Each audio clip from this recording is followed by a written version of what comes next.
All right, here's our next video of some more records. This is part two of the new video series. Last week you saw the first series, and now we're on number two. All right, here's a group called Stone Child, titled Realize. I don't know anything about it. It looks like kind of modern psychedelic rock. The Strangler is a great British kind of pre-punk and post-punk band. They're just real unique. They weren't a hardcore punk band. They were more kind of art rock, pub rock, post-punk, punk, all mixed up there. Just a unique, great band. Here's a solo album by Grace Slick. So pretty early on. It's on Grunt Records, 1973. So been with the Airplane for a little while, and then kicked out this solo record. I don't know anything about it, to be honest with you. Here's a record by Rich Robinson, one of the brothers from the Black Crowes. Somebody out there might want that. Here's a couple later Roxy Music records, definitely after Brian Eno, but if you love Roxy Music and you love Brian Ferry, you love Phil Manzanera, and you just want to have all their records, here's a couple for you. Best of Roy Orbison, no need to explain that. Here's a record that you got to have if you love punk and metal. This is one of the greatest examples of crossover, which is hardcore punk and metal fused together in the underground. Corrosion of Conformity, they just ruled. Here's Ramsey Lewis, called Goin' Latin. I think that's kind of self-explanatory. Unique jazz piano player and composer, and this is him doing some Latin vibes. Great saxophonist Hank Crawford. Benny Golson, another big name in saxophone, featuring people who played with Coltrane and others. Wynton Kelly on piano, Paul Chambers on bass, and Jimmy Cobb on drums. That's a super solid jazz lineup there. Here's a Frank Sinatra with Antonio Carlos Jobim. Frank did a bit of this Brazilian jazz stuff, and it's great. It's great stuff. Here's a jazz record I don't know anything about, but it looked cool, and it's on Prestige, and it was not going for it wasn't going for peanuts online. It's Stan Hunter and Sonny Fortune. If you're a jazz buff, you might know that, and it's on one of the greatest jazz labels ever. Here we got a Tony Bennett love story.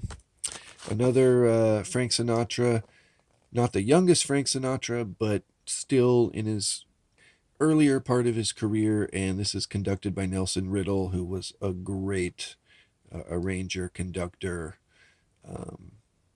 with jazz vocalists. Another Tony Bennett, This Is All I Ask. Sinatra Sings, this is an earlier Sinatra. Just, in my opinion, can't go wrong with that stuff. This right here. Man, 30 years ago, I fell in love with this group. This is a single, a 12-inch single of one of their best-known songs called Crash, The Primitives. The Primitives were just unique. They were cool in the early 90s.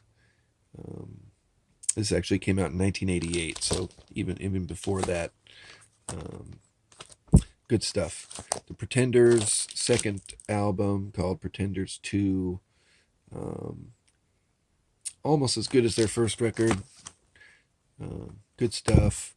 Joni Mitchell Mingus. If you love Joni Mitchell, you may know this one. If you haven't collected all her records yet, this is cool. It's her in her jazzier mode, and it's obviously inspired by Charles Mingus. Here's one of the latest, unless he's done something in the last few months, by Mike Patton, the ever prolific Mike Patton. This is called Corpse Flower, and it's him doing a bit more vocal crooning, working with a renowned French arranger and producer. So it's got kind of a French pop feel to it. Okay, here we got a new sealed copy of Joan Jett's Bad Reputation, Joan Jett's debut solo record, playing with Steve Jones from the Sex Pistols, and it just rocks. She's got the Black Hearts, but Steve Jones was working with her at that point. Transmitters, a punk band I know nothing about. Maybe you do. Here is a cool edition of Jason Isbell and the 400 Unit. I believe this is live. It's a double LP, and this might be an edition that came direct from his fan club, and I don't think it's necessarily any different. The vinyl might be colored. If you have any questions about it, I'll look at it closer, but it's in perfect shape. It's $35 because if you look it up online, you can't get it any cheaper, really. Here's an interesting woman named Nina Kraviz. I don't know much about her. I've listened to some at some point. I think it's modern electronica. If you have any questions, I'll look into it if you don't know who she is, but it looks interesting to you. Here's a sealed copy of Blonde Redhead, Melody of Certain Damaged Lemons.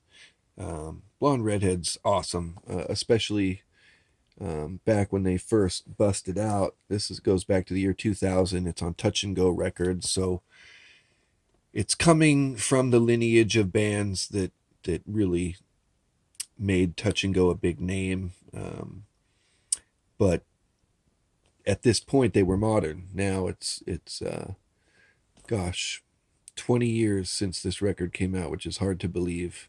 And this band probably still exists, but post-punk, kind of experimental post-rock. And this is one of their greatest records. Spider Babies, greatest hits, punk stuff. Maybe it's in the psychobilly realm. That's my guess. I honestly don't know it. I've just heard of them. Here's a more recent album by MDC, or Millions of Dead Cops. Magnus Dominus Corpus. If you still love what they're about, you might really want that in your collection. Here's a group called the Stallions. I've seen this record before. It's on Junk Records. Modern garage punk, or maybe kind of hardcore. I really don't know who they are. I don't know who Mighty Quinn is, but you might.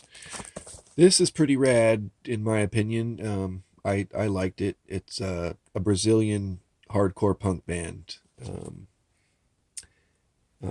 from 1989. Pretty cool.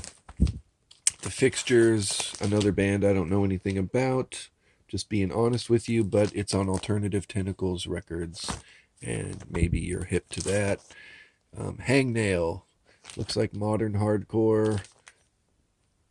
I don't know if it's D-Beat or crusty, but, it's from the underground. Here's another underground hardcore, Human Greed. I think it's a split with Shit Fit. You might know what that is. Brain Rash, Hardcore Crust, Screamcore, Coffin Daggers. They don't really look the part, but it looks like it could be psychobilly-ish. I'm sorry, it's on Cleopatra Records, which would also kind of lend to that. I'm not really sure. Deformed, Excrement of War, Looks like a split. Where the Bad Boys Rock. This is Punkabilly and Psychobilly on a 2 LP collection. The rock invasion continues. It's got Mad Sin. And then a bunch of bands I've never heard of. Frankenstein Drag Queens. The Generators. The Bones. The Revolvers. The Discontent. The Spits. 69 Hard.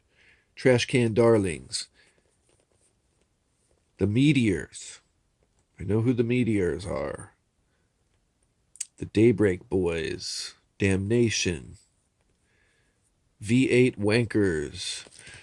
This might appeal to you. It's a fat collection of a bunch of punkabilly stuff. Here's a band called Ultraman. When I got this in, they looked somewhat promising, and I listened to it, and I wrote that it sounds a little bit like a mix of 15 and Zeke with the East Bay hardcore on the pop side, and they're from St. Louis, Missouri from 1988. That might appeal to you. That's stuff that was cool back then. All right, here's a grip of new vinyl. This is the recent release by Iggy Azalea. Iggy Azalea, for you pop lovers. These guys are pretty darn cool, kind of psychedelic funk group called Black Murda. The original Mudhoney record, the original Mudhoney full-length record. Superfuzz Big Muff. You have to have this. Come on.